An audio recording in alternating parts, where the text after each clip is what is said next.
As I happened to see you at the Cohasset Playhouse and Mr. Pym passes by...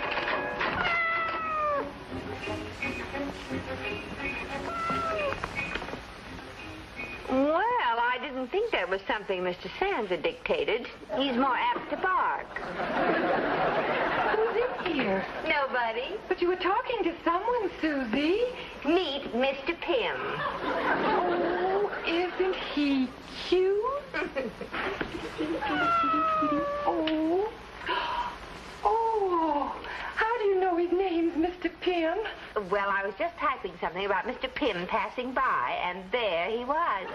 So if his name isn't Mr. Pym, it ought to be. Oh, you're right, Susie. He looks like Mr. Pym. Do you suppose he's lost? I don't know. Are you lost, Mr. Pym? They say it's good luck for a cat to come to your house. Well, this isn't exactly our house, Vi. I know. But, Susie, couldn't we... No, we couldn't. Why not? Cats just take care of themselves. Can you imagine what Mr. Sands would say? Just listen to him purr. Yeah, well, this hurts me more than it hurts you. Come on, baby. Oh, he is purring, isn't he? Come on, Susie. Now. Goodbye, young man. Oh, suppose he falls off. He wouldn't fall off. Cats are very sure-footed, you know. Good morning, ladies. Don't let me disturb you. Oh, good morning, Mrs. Sands. We were just admiring the view. It's been there for 10 years.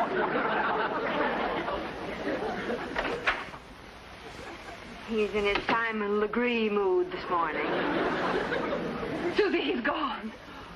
Oh, now, Vi, take it easy. You know what they say about cats. They have 9 lives. And we've snuffed out every one of them. I feel like a murderer, a triple murderer. Now, take it easy. Look. Mr. Pym! Oh, Mr. Pym. Mr. Pym, you came back.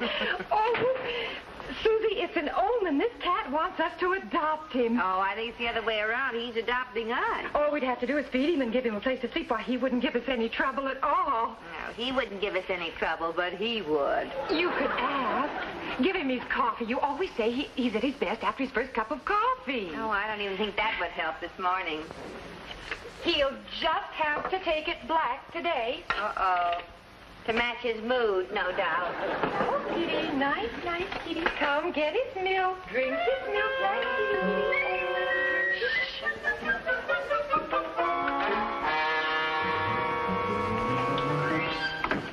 Here's your coffee, Mr. Sands. Thank you, Susie. Mr. Sands, do you like cats? I hate them. They're supposed to be good luck, you know. Not for me. I just lost a juicy commission because of one. Oh, come on now. I'm not kidding. Edmie Esmond turned down the lead in The Cat's Paw because it has a cat in it. She's allergic to them. Well, that's a pretty silly allergy. So's sauerkraut, but a lot of people have it. But you ought to do something about it. She does. She stays away from cats. Oh. Mr. Sands, do you mind if I ask you an if question? An if question? Well, here's my question. Suppose Sylvia, you know my friend Sylvia? Yes, I know your friend Sylvia. Well, suppose Sylvia found a cat, a perfectly beautiful cat, and she wanted to keep it in the office. Not forever, of course, but until she decided what to do with it. If you were Sylvia's boss, Mr. Goose, what would you do about it? Well, if I were Sylvia's employer, Mr. Guth, I would tell Sylvia that it's against the building regulations to have a cat in there, and that anyway, a cat has no business in a business office. But then you're not Mr. Guth, are you? You're much more intelligent and understanding and kind-hearted. Susie, when you talk like that, you have either done something or you want something. Which is it? Oh, Oh, neither one, Mr. Sands. I just deem it a good secretary's duty to respect and admire her employer. But I can see it's not reciprocal.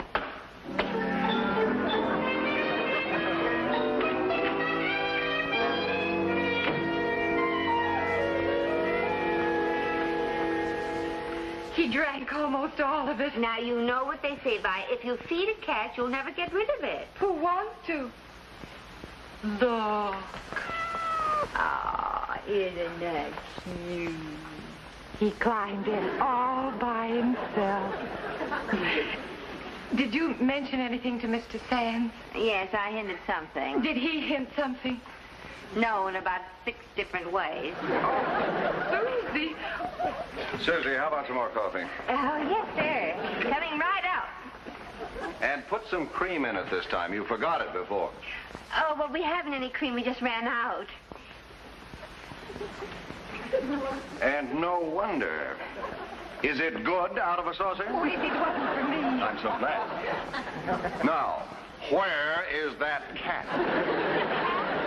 That hypothetical cat that Sylvia supposedly found. Oh, that cat. Oh, well, you'll have to ask Sylvia about that.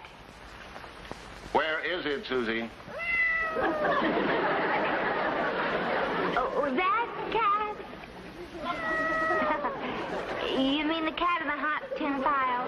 Yes, Susie. You'll find it under M for Mr. Pym.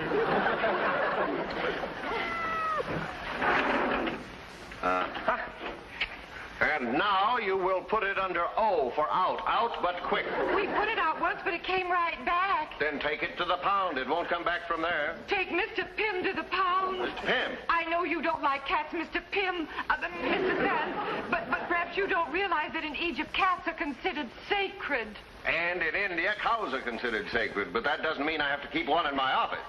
Well, it'll keep you from running out of cream. Get that cat out of here. Yes, sir, but don't blame me if we have all kinds of bad luck around here. I will take that chance. Susie, what do they do with them at the pound? Oh, they just keep them for a little while and try to find a good home for them. And if they don't? Well, I'd take him home, but my landlord doesn't even allow children. Yeah, it's the same with mine. He wouldn't even allow people if he didn't have to. Bye. Get me Mr. Sands' suitcase in my closet.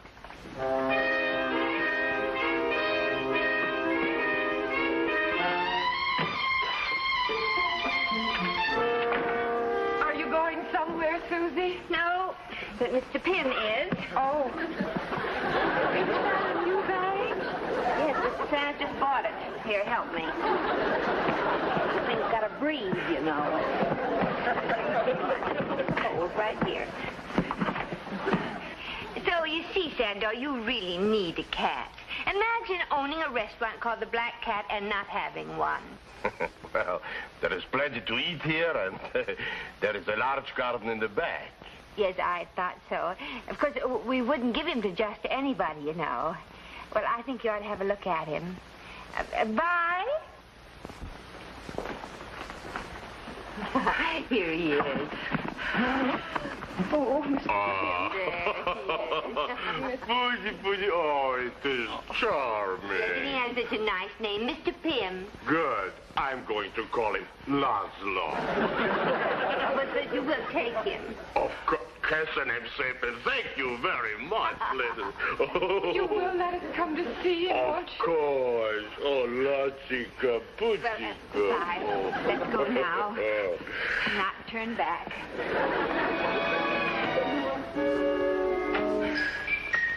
Doesn't it have an empty feeling?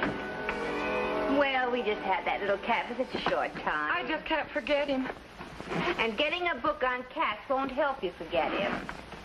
Cats Are People by Sigmund Hoffner. And they are, too. There's a theory that famous personages come back to the earth in the form of cats. I think I know a couple.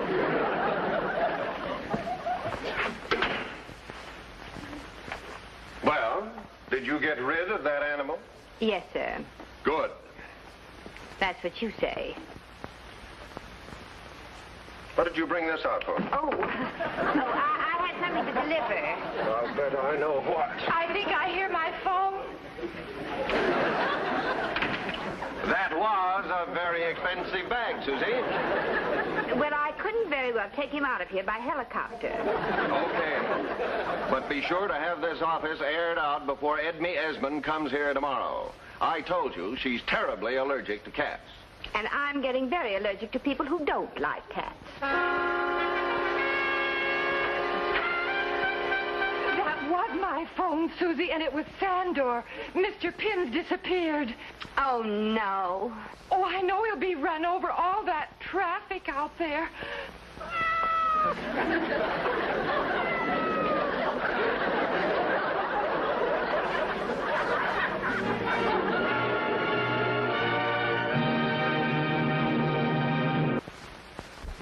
Here, come on, drive it. Come on, baby. Here. Uh-oh, here's the boss. Good morning, Mr. Sands. Good morning, Clyde. Good morning, Susie. Good morning, Mr. Sands. I thought I'd get in early this morning, but you seem to have gotten in even earlier. Are you feeling all right? Mr. Sands, that kind of sarcasm is very easy. You have many virtues, Susie, but punctuality is not one of them. What's on the calendar? You were going over the fielding contracts this morning. You have a luncheon appointment with your lawyer, and at 2:30, Edme Esmond is coming in to see you. That's all. Oh, that reminds me. I think I may get Edme to do that part after all. Would you get me a script of The Cat's Paw, please? Yes.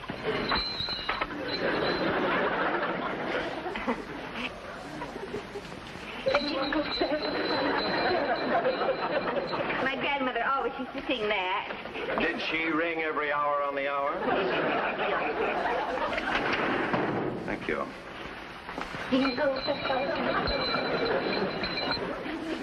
Maybe I got here too early this morning.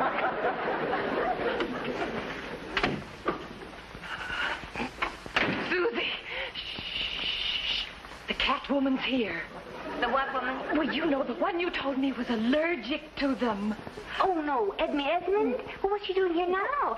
Stall it till I get the kitty out of the way. Well, Miss Esmond, we didn't expect you till this afternoon. I know. Wait till I tell you what happened. Could I have a glass of water? I'll get one for you. Are you all right? Well, you see, I was on a bus, and this woman sitting next to me was carrying one of those large canvas bags. You know, the kind they carry animals in? Yes. Well, I had this funny feeling. And I looked and I saw that she was carrying a cat in that bag. Oh, no. I just had strength enough to stagger off the bus and toss her up here. I'm sure Peter won't mind my pulling myself together here. Oh, of course not. We'll find someplace better for you to pull yourself together. Here, Miss Esmond. Oh, my dear, you saved my life. Oh, there I go again. There isn't a cat around here by any chance. Oh, perish the thought. Come along, my dear, in here.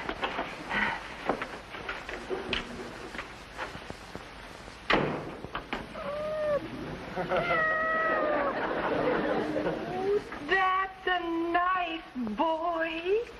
I do hope you won't mind my barging in on you like this, Peter. Of course not, Edme. I understand perfectly. As a matter of fact, I'm glad you're here. I want to talk to you again about the cat's paw. Oh, please, don't mention that word. Now, look, I have gone over this script very carefully, and the cat is completely unnecessary. It's only used for a sort of silly symbolism. So, why don't we get Tex Johnson to eliminate it? Simple, isn't it? Very simple. Well, I think it's a perfectly wonderful idea, Peter. Susie, you call Tex on the phone and talk to him about it. Me? Yes, well, I think perhaps Tex and I are a little too close. All right.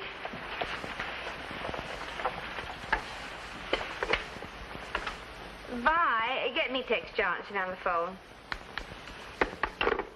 When did you develop this allergy to cats, Miss Esmond? Oh, I remember exactly. It was right after I got out of dramatic school.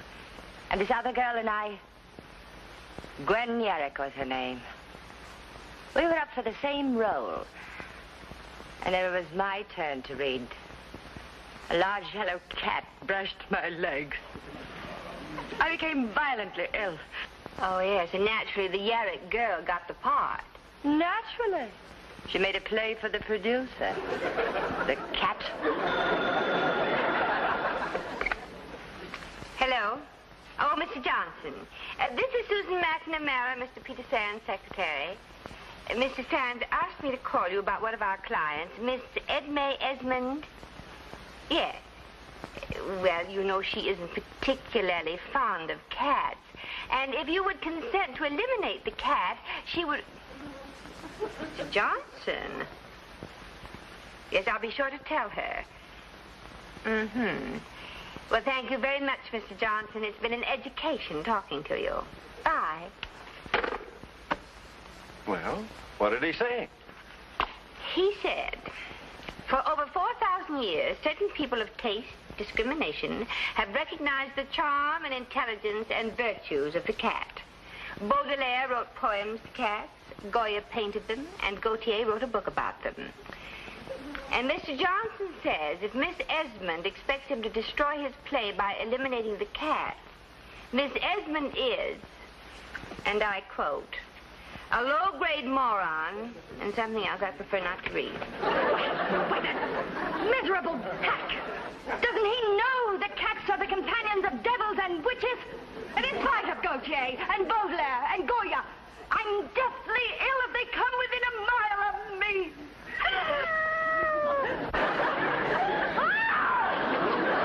I'm in a nest of murderers. Believe me, Ed, I had nothing to do with it. You get out of here! Get So sorry! Get that cat out of here. You'll hear from me in the morning, Edby, when you're feeling better. And you'll hear from me. Naturally, I shall not keep you on as my agent. I won't know until tomorrow how much I can sue you for.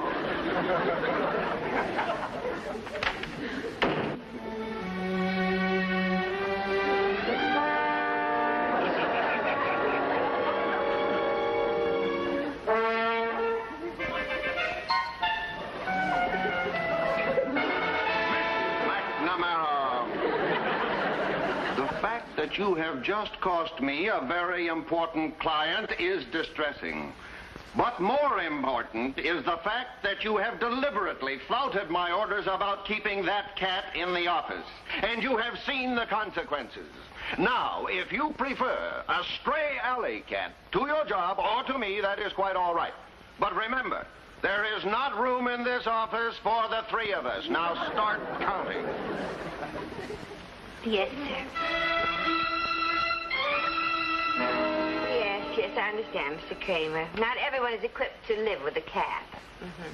Well, thanks very much. Any luck? Just try to give a cat away and you'll find out who your friends are. They either have a cat, they can't have a cat, or they're about to take a short trip around the world. Where, oh, where is the spirit of Baudelaire, Goya, and Gautier? I didn't see them on your list. Honey, did you talk the superintendent into taking care of Mr. Pym? We said he'd keep him in the basement for a few days until we could find a home for him. Good. Oh, it just doesn't seem the same without Mr. Pym. Well, everything would have been all right if that Edme Esmond hadn't come tottering in when she did. You know something? I don't think she has an allergy to cats. I think it's all in her mind. Psychosomatic. My, what an impressive word. Psychosomatic? Oh, well, I learned that when I went around with Dr. Palmer. You remember Dr. Palmer, don't you? He was branching out in psychiatry when I went with him. You know something? I think that Edme Esmond could use a good psychiatrist. I don't care what that woman needs. But I do. If we could overcome that alleged allergy of hers, not only would we get her back as a client, but we might talk Mr. Sands into coexisting with Mr. Pym. This idea has infinite possibilities. I'm afraid the idea is too big for a Susie. As Grandmother McNamara said, nothing is ever too big for the McNamaras.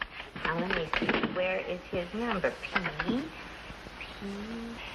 Well, she did say that it all started when a catty rival took a part away from her. That's very interesting, Susie.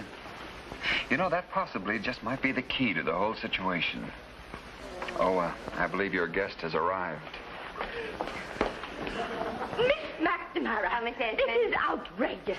When you wired me to meet at 332 East 44th, I had no idea it was this feline fire trap.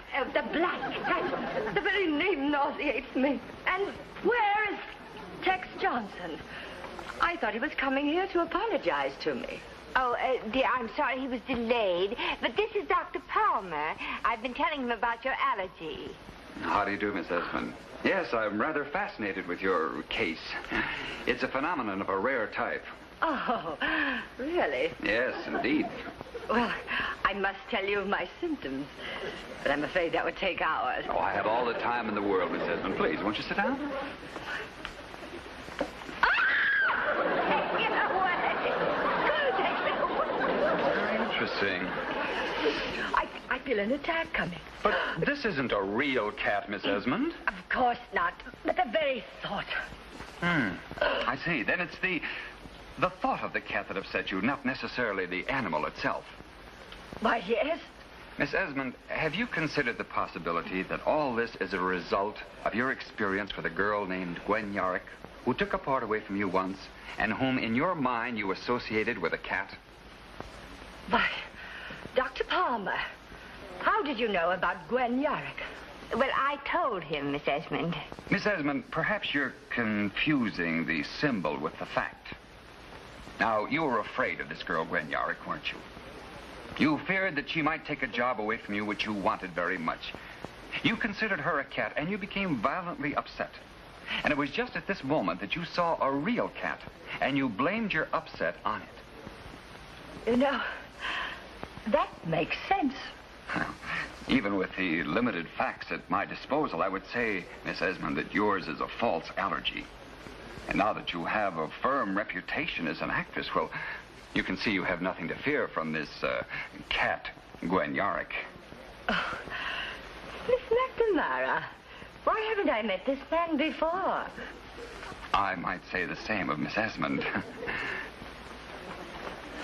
Excuse me, Miss Susie, but your friend wants you to come to the office right away. She says it is very important.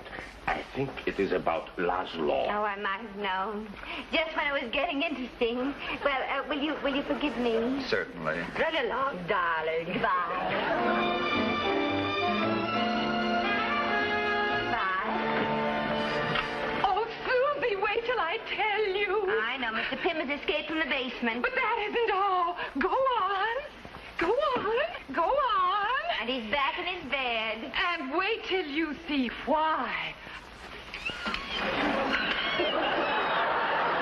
I guess we made a mistake. But what a wonderful mistake. Oh, Susie, just think. We're grandmothers. Oh. What is going on?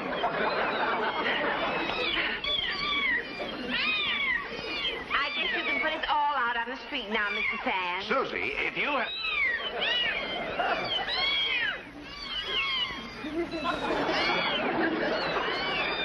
Gosh.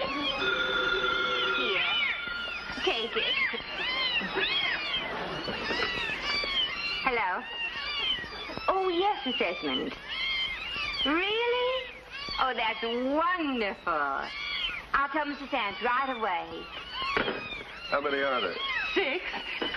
Mr. Sands, that was Edna Esmond. She just spoke to Tex Johnson and accepted that part. But her allergy. Well, a friend of mine talked her out of that. And she says she wants to use our cat for the lead in the play. He brought her luck. Oh, Susie. Oh, and I said that I'd have you take care of the deal, Mr. Sands. Well, I've handled hillbillies, sword swallowers, and performing seals. Why not a talented cat? Mr. Pym's becoming a great actress. Well, under the circumstances, don't you think it would be better if we changed his name to Sarah Bernhardt?